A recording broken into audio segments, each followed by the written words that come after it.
Hello, and welcome to Office Hours with Dr. Dan. I'm Dan. Today's question is, I'm having trouble in class. What should I do? So before I go into offering some advice, the first thing that I need to say is that you need to make sure that you're honest with yourself as you're going through and answering these questions, because if you're not honest, then it's not going to solve the problem. You can't go look to blame somebody else for the difficulty you're having in class, even if realistically it is someone else's problem or fault. That you need to look at what you're doing and what you can change to try to do better in that class. And the first thing is are you putting in the time you need to do well?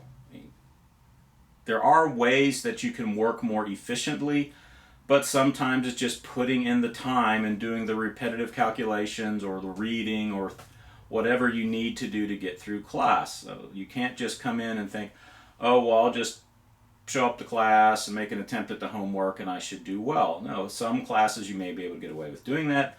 Other classes you may need to put in a lot of time to do well. All right.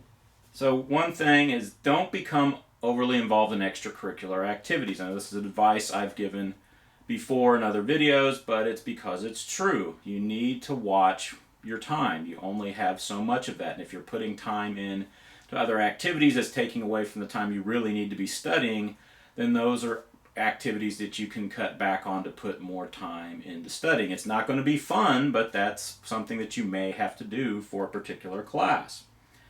If you need to work your way through school, if you're paying your way through school and you're working in addition to maybe taking out loans, or you're working so you don't have to take out loans, good for you, but then you need to watch how many hours you take in a semester. You can't expect your professors to cut you a bunch of slack because you're working your way through school. There are things that have to be accomplished within each semester, within each class. There's work that you're expected to do, so you have to make sure you have the time to do that. So if you have a full-time job or a part-time job and you just can't take 3 classes a semester and do well in those classes, don't take the 3 classes. You need to be careful that you're not stretching your college out so much that you're incurring a whole lot of additional debt if you're taking out loans. And then the longer you take to get through college, the more apt you are to have something come up where you have to drop out, so that taking a semester off because you get busy can all of a sudden lead to 2, 3, 4, you never go back kind of situation. So in general, getting through college as quickly as you can is best, so that you can actually get out and start earning the money that you can make with your degree, and then so there's just fewer things that come up that could derail you. So are you preparing for class ahead of time? Going into class should not be the first time you're hearing the material. So if there's a textbook, are you actively reading the textbook before you go into class?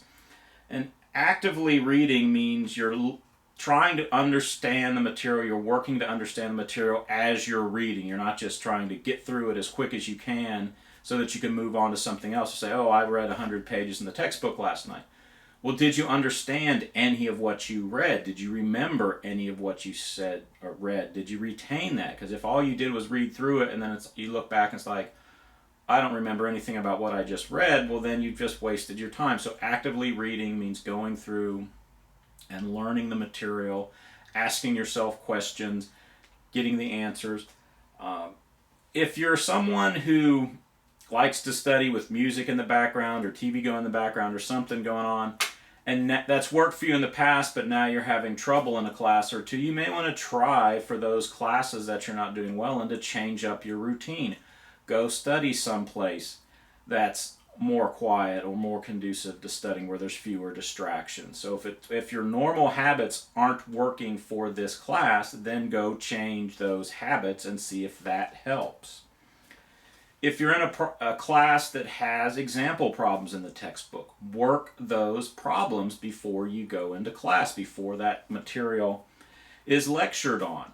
And don't just look through them and say, oh yeah, I know how to do that, because a lot of the times just being able to set up the problem, getting from here's the problem statement to here's how I get to where I can start doing calculations, a lot of times getting things set up is the most difficult part of the problem. So don't just look through something and say, oh yeah, I can see how they did those steps. Make sure you can do those steps. And try some of the homework problems ahead of time.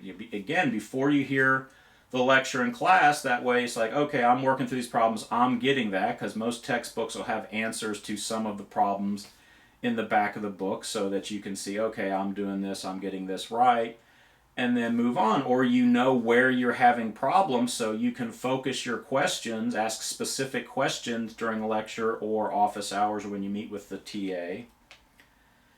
And are you paying attention when you go to class? One, you should always go to class. Even if the lecture is 8 a.m. and it's god-awful boring and the professor drones on in a monotone, you should go to class. Yes, it may stink. I had a concrete chemistry class for an hour and a half on Tuesdays and Thursdays. The professor's a great guy, but was not a dynamic lecturer. I am not a morning person.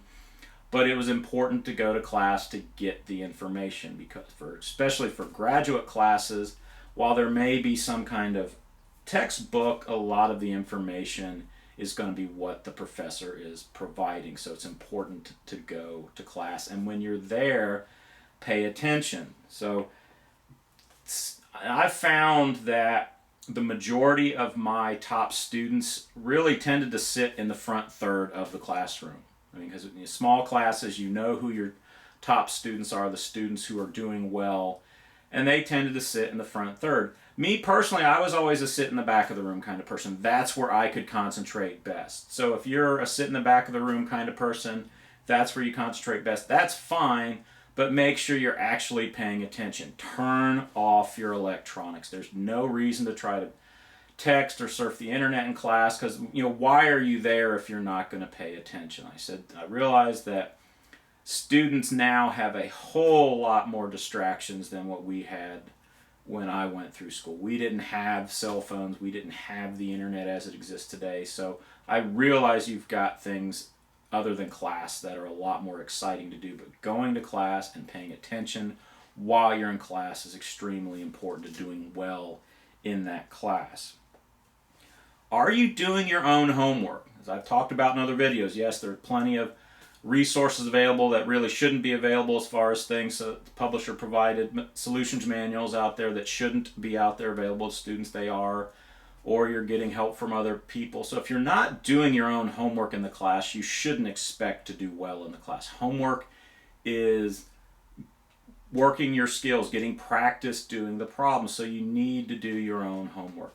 Working in a group is fine if everyone's pulling their own weight. If there's someone in the group that's just kind of showing up and copying everyone else's homework, that's not good. If you're that person showing up and taking from the group more than you're giving, you need to work. It may take more work. That may be why you're not doing well in the class. This is a class that you actually have to put time in on, and that may not be fun, but it's something you have to do. So doing your own homework is definitely one of the best things you can do to do well in a class.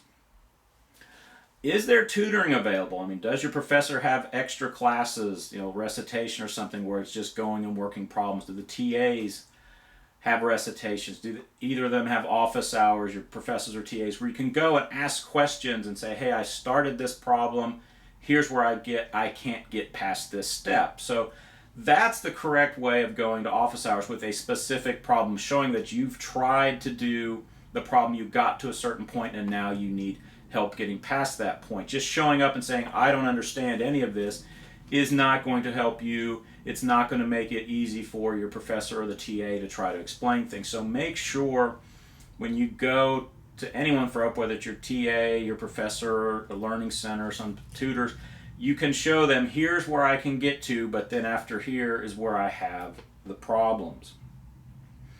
And then don't wait till the last minute to do your homework, labs, writing assignments, or study for tests. I mean, I'm somewhat of a procrastinator on occasions. I think most people are. But the longer you wait to do something, the more slap dab the final effort is. And as you get on in the college, the harder the classes become. The more difficult it is to throw a good quality paper or homework assignment or lab report together in a short amount of time. Good writing is good rewriting. There's drafts and drafts and drafts that need to be done. It's not something you can just dash off in a few hours and expect that it's going to be great. You need to write something out, let it sit, go back and look at it again. So don't put things off till the end. And if there's just no way that you can pass the class and you still have the option of dropping, then consider dropping the class. I did a whole, basically almost hour-long video on what you should consider before you drop the class. So I recommend going to look at that video or listen to the podcast before you drop the class. But if you just can't pass the class, it's numerically impossible for you to pass the class, then consider dropping the class. And if you do drop the class, go back and look at what went wrong. What could you have done better? What could you have done earlier on to make things go better so you have a better chance of passing the class? Again, it's what can you do? If it's like, oh, I had a crappy professor, or the TA wasn't available, or the textbook stunk, those aren't things that you can change. What can you do? Because you may get a crappy professor again. You may have a bad textbook again. What can you do to overcome those so that going forward you don't have the same problems? All right, hopefully this helped. Take care, and I'll see you next time.